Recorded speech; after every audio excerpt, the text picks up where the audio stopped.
Hello, I'm A6M3 and welcome to my look at the Japanese tech tree in War Thunder. Today I'll be looking at the A6M3. This is the first major upgrade to the famous M60. This is quite a major upgrade for the Zero in that it gets a new engine in the Nakajima Sake 21 with a 2-speed supercharger which produces 1,130 horsepower.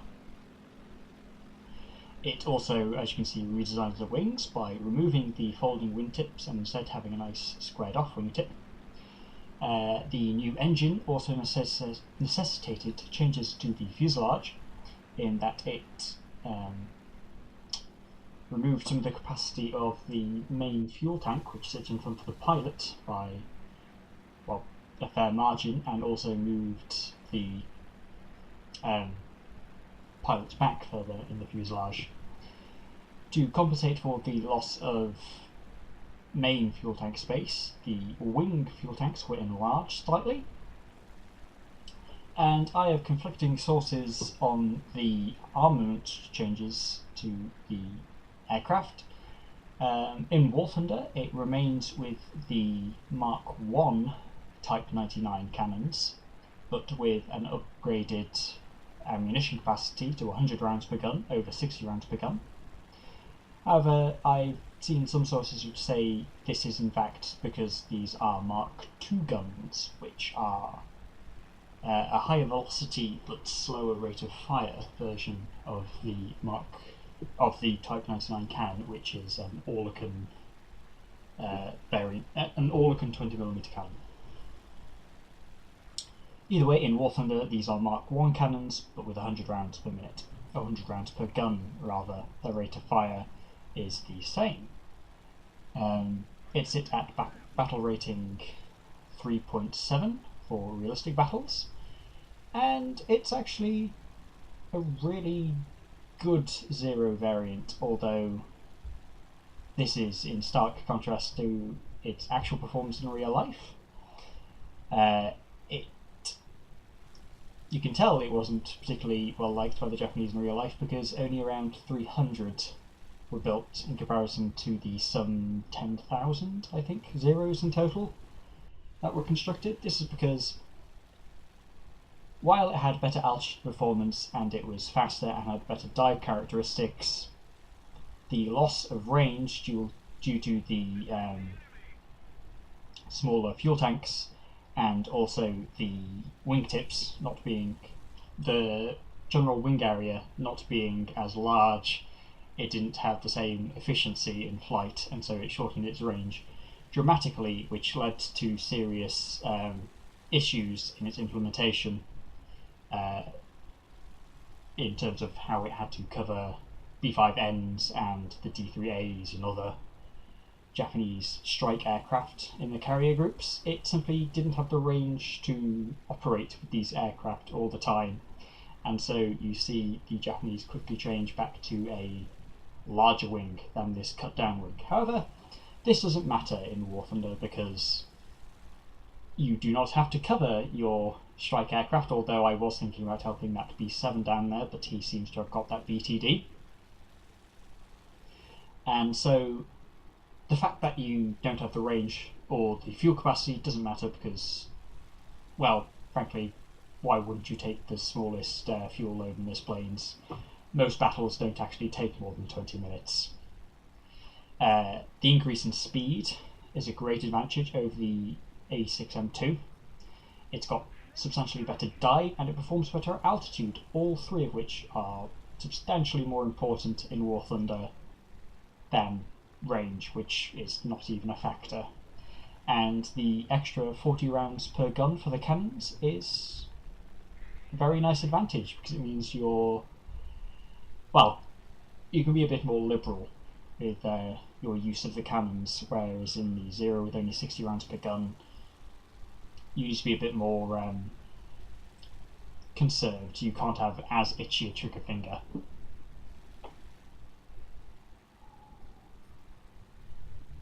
It does lose some of its famed turning capacity, however, given the planes you're fighting, the reduction in its turn rate really doesn't matter. It's negligible in relation to the planes you're fighting, as this P-47 has really made a mistake here.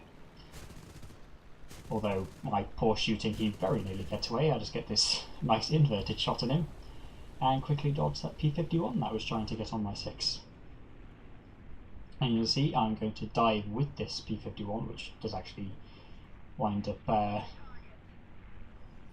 G'ing out my pilot. Obviously I'm not going to be keeping up with a P-51 in a dive, but you do a better job than other Zero variants, well, the A6M2. And this is actually a 4.7 battle, so this is actually the worst matchmaking the A6M3 should see, and it performs absolutely fine at this BR.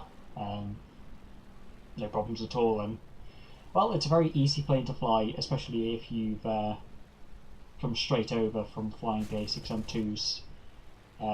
If anything, it's a little easier after having flown the A6M2s because, well, it is an A6M. It just brings the A6M a bit more to the average. It doesn't turn quite as well, but it's faster. So overall, it's a fantastic aircraft. In War Thunder, like I said, in real life, it didn't see a lot of use. It did actually confuse the Americans for a while, because obviously it has a bit of a different profile than the regular Zero with its squared off wingtips, which is why this was actually given the codename HAMP for a while. It quickly changed to, no, it was HAP, it changed to HAMP after the annoyance of a general HAP. So here I'm going to help this A6M3 against this P-51, although the J2M and the Zero could have probably handled it. As you can see, nicely slotting his tail, set him on fire, and pull up into the vertical. Well, not the vertical, pull away from him. And all of the remaining enemy fighters, that P-63 was taken down, so there is now only a B-25 and a P-63 left. I think I'll go for the P-63 because, well, I'm going to climb altitude so I can hopefully dive and help that J2M, who I think is running away from the P-63. The supercharger in the plane is actually also really useful because, as is, well, most of the time fights in War Thunder take place at altitudes where your supercharger really won't be that useful, as I'm pretty sure this is, the B-25 is actually trying to drop in on wave 6, which is quite amusing, although this J2M going, well, looking like he's going to go head on with him, does make him pull over to him. I get a quick shot, but obviously I do not want to be sitting on the rear of the B-25, so a quick roll gets me out of the line of sight of his guns, and he quickly switches over to shooting at that J2M. As I was saying, the supercharger, not really that useful in War Thunder, where generally combat takes place below the altitude where your supercharger is effective. That being said, it's very nice to be able to use, or to have the supercharger so you are more effective at altitude if the situation calls for it. For example, if you're fighting the Soviets, who really don't do well at altitude for most of the planes, obviously there is the odd exception, but it's just nice to have, really. So now at altitude on this B-63, he's now in a situation where he isn't going to be escaping those two J2Ms who are diving on him. So I instead switch over to attacking this B-25. Attacking bombers isn't exactly what the A6M is good at. However, there are certain things you can do to, well, not be set on fire immediately. My favourite tactic for taking the one is to fly straight at them and shoot at the pilot. Against the B-25, It's ill-advisable given all the 50 cals it has in the nose, so instead I go for a vertical drop on him. I make a slight miscalculation in my dive and he actually manages to get in front of me. So I make a quick burst before immediately pulling away before he gets his defensive gunners onto me. But as you can see, I've set a nice wing fire on him there, and so he will be burning to death very shortly. So, this is the A6M3. It's probably my favourite Zero variant in War Thunder. Like I said, this is a 3.7 BR plane, and this was a 4.7 match, and it does absolutely fine.